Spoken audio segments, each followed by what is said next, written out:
అని చెప్పేసి దీంట్లో కేంద్రము రాష్ట్రం యొక్క సమస్యలు కూడా ముడిపడినాయి. ఈ 26,000 రూపాయల జీతాన్ని అంగన్వాడీ వాళ్ళకి అమలు పరచాలంటే కేంద్ర ప్రభుత్వం ఒక నిర్ణయం తీసుకోవాలి. అట్లాగే కొత్తగా ఇచ్చినటువంటి ప్రభుత్వాలు కూడా ఇచ్చిన మాటను కూడా మేము అధికారంలోకి వస్తే ఖచ్చితంగా అమలు పరుస్తామని చెప్పడం జరిగింది.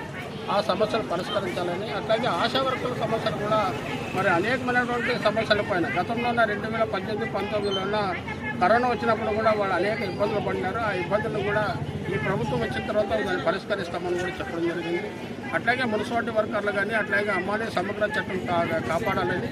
కాబట్టి ఈ సమస్యల పైన ఈరోజు సిఐటిగా దేశవ్యాప్తంగా కూడా ఈ కార్యక్రమం చేస్తున్నాం. అందులో భాగంగానే ఇప్పుడు కూడా మన సబ్ కలెక్టర్ కూడా మెమోరాండం ఇవ్వడం జరిగింది.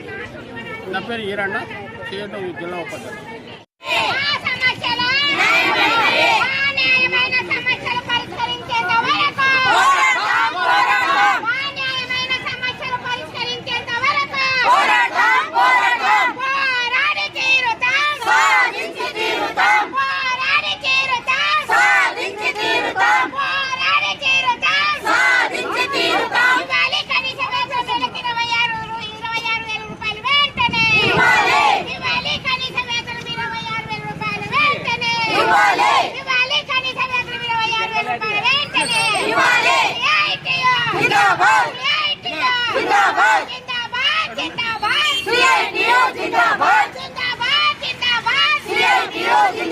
గుర్తించాలి అంగన్వాడీల ప్రభుత్వ ఉద్యోగులుగా, గుర్తించాలి అంగన్వాడీల ప్రభుత్వ ఉద్యోగులుగా, కనీస